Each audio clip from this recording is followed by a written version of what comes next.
Tanah Datar merupakan salah satu kabupaten di Provinsi Sumatera Barat dengan ibu kota yang terletak di Batu Sangkar. Tanah Datar merupakan daerah agraris, lebih 70% penduduknya bekerja pada sektor pertanian.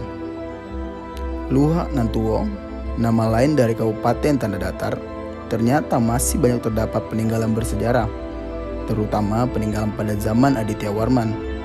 Masyarakat Minangkabau meyakini bahwa asal-usul orang Minangkabau berasal dari Kabupaten Tanah Datar, tepatnya dari Dusun Tuo, Pariangan.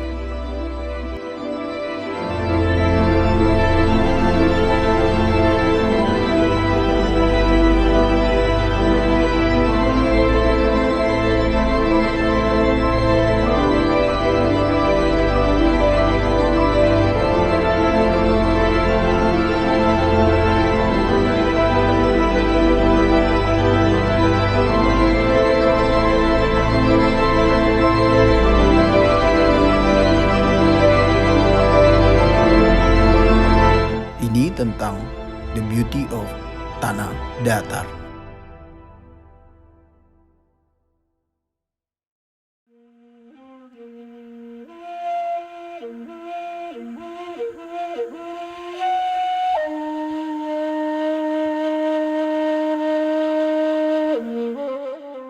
Pariangan merupakan salah satu desa yang terletak di lereng Gunung Merapi, Kabupaten Tanah Datar, Tambo. Tradisi lisan masyarakat Minangkabau menyebutkan bahwa Nagari Pariangan sebagai desa tertua tempat leluhur dan peradaban Minang bermula. Hingga saat ini masih ditemukan berbagai bukti peradaban tua masyarakat Minangkabau.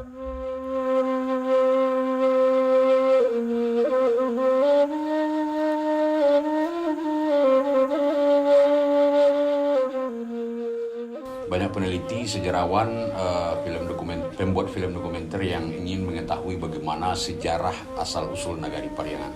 Dari banyak literatur yang saya pelajari, yang saya teliti juga, dari manuskrip, dari secara arkeologi, itu banyak versi sebenarnya. Pariang itu berasal dari kata yang pertama, ada yang mengatakan Parahiangan, yaitu tempat bersemayamnya para dewa, karena di sana dahulunya nenek moyang kita memulai membangun sebuah peradaban. Nah, setelah itu ada ungkapan di Minangkabau yang mengatakan Sabalun Banamo Pariangan, Paruangan Daulunyo.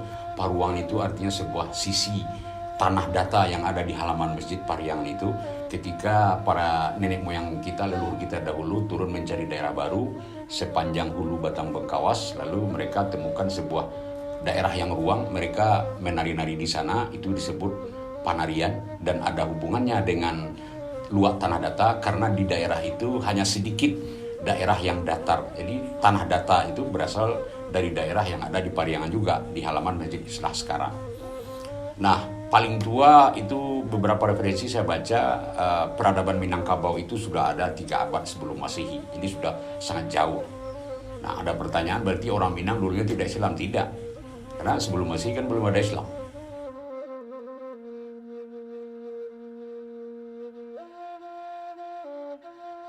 Jadi salah satu fenomena semenjak 2012 itu kan ada sebuah majalah pariwisata di Amerika yang mendeklar bahwasannya one of the most beautiful village in the world is Pariangan. One of the most, bukan the most ya. Jadi tetapi media Indonesia di Indonesia agak memprovokasi sehingga dapat dikatakan Pariangan itu sebuah nagari atau desa terindah. Tapi betul, indahnya dalam hal budaya. Landscape atau pemandangan alam itu hanya sebuah nilai tambah. Memang seperti kita lihat daerah Gubuk sekarang. Tapi yang koleksi budaya yang world heritage, yang baik yang tangible maupun yang intangible, itu masih bisa kita jumpai di Pariangan. Apa misalnya? Seluruh produk dan aspek kebudayaan masih ada.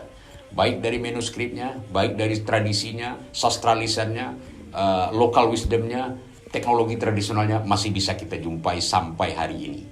Itu makanya pada itu disebut salah satu desa terindah di dunia. Tradisi apa yang masih dipertahankan sangat banyak.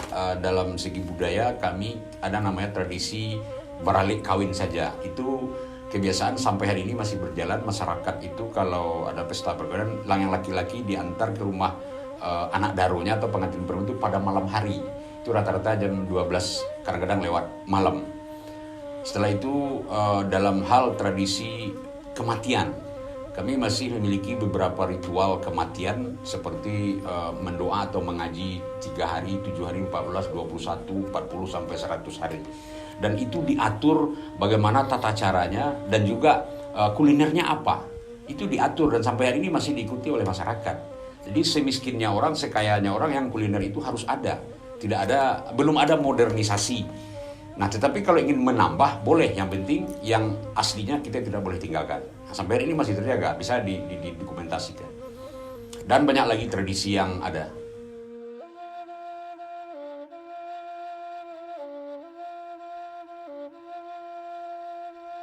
Semenjak Bupati yang sekarang itu ada namanya satu event satu nagari diuji coba tahun 2022 untuk 14 kecamatan, satu nagari per kecamatan. Itu ada event namanya Festival Desa Terindah. Itu seluruh festival budaya ditampilkan di sana seperti seni talempong, saluang, bansi, silat. Ada namanya yang menarik itu managua. Itu ketika ada marapulai atau anak daro yang akan naik ke rumah, itu ada tradisi lisannya managua anak daro atau managua marapulai. Nah, itu ditampilkan. Dan juga pacu jawi. Pacu jawi itu banyak ahli mengatakan itu olahraga. Saya tidak sepakat karena itu bukan olahraga, itu permainan atau tradisi anak nagari saja untuk mensyukuri panen. Jadi itu bukan olahraga. Baik, jadi sampai hari ini kan masih berlangsung. Hanya 4 kecamatan yang ada di Kabupaten Tanah Datar yang melaksanakan pacu jawi. Itu Pariangan, Dili Makaum, Rambatan, dan Sungai Tarap.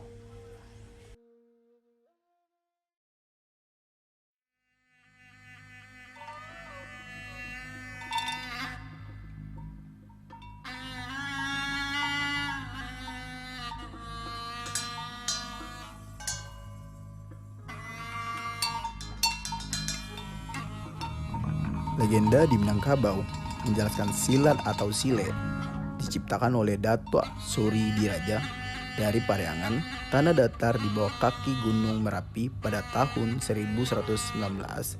Kemudian sile dibawa dan dikembangkan di Pagaruyang pada tahun 1517 oleh Paduko Intan. Gerakan dalam sile terinspirasi dari gerakan harimau, gajah, elang, dan ular.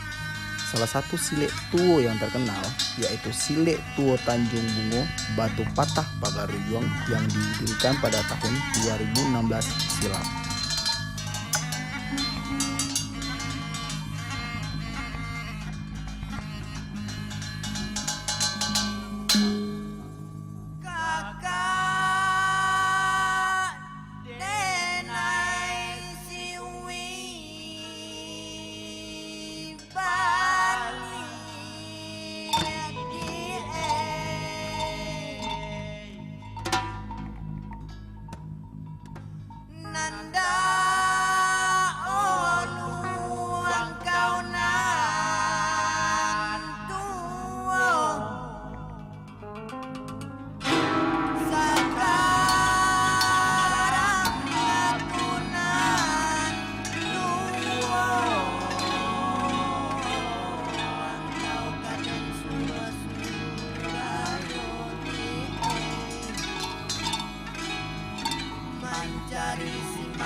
Sokat, sokat.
Ale Pacu Kudo yang diselenggarakan di lapangan Dang Tuanku Buki Gombak, Batu Sangkar, sukses menarik perhatian pengunjung di mana Ale Pacu Kudo ini dimeriahkan oleh Menteri Pertahanan Nasional Prabowo Subianto.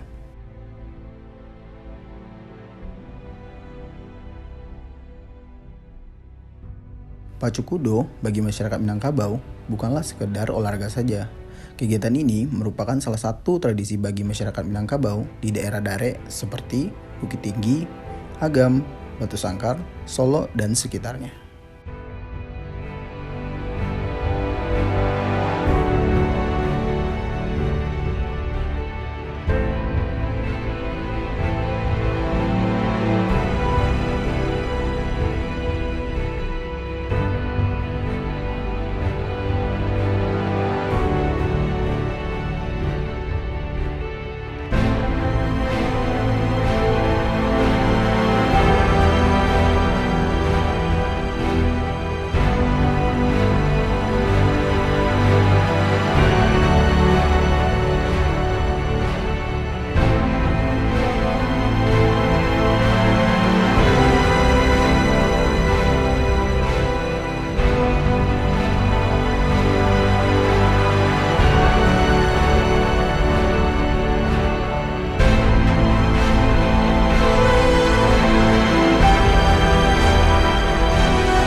Istana Baso Paguyuang merupakan istana megah yang terletak di Kecamatan Tanjung Emas, Batu Sangkar.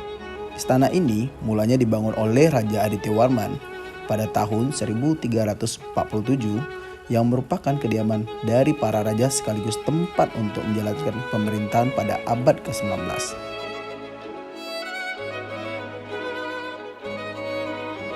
Istana Baso Pagaruyuang yang dapat dikunjungi saat ini merupakan replika dari istana aslinya yang hancur terbakar pada tahun 1804, 1966, dan tahun 2007 silam. Istana yang sekarang sudah menjadi replika yang kedua, sedangkan istana yang aslinya sudah terbakar habis semasa Perang Padri.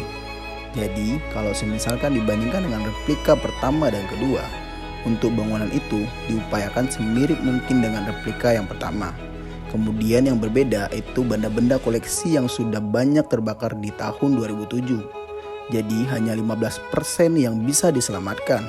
Juga posisi bangunan itu diubah yang mana kalau replika pertama yang dibangun pada tahun 1976 lebih maju 40 meter ke depan, setelah terbakar pada tahun 2007 dimundurkan ke belakang sejauh 40 meter.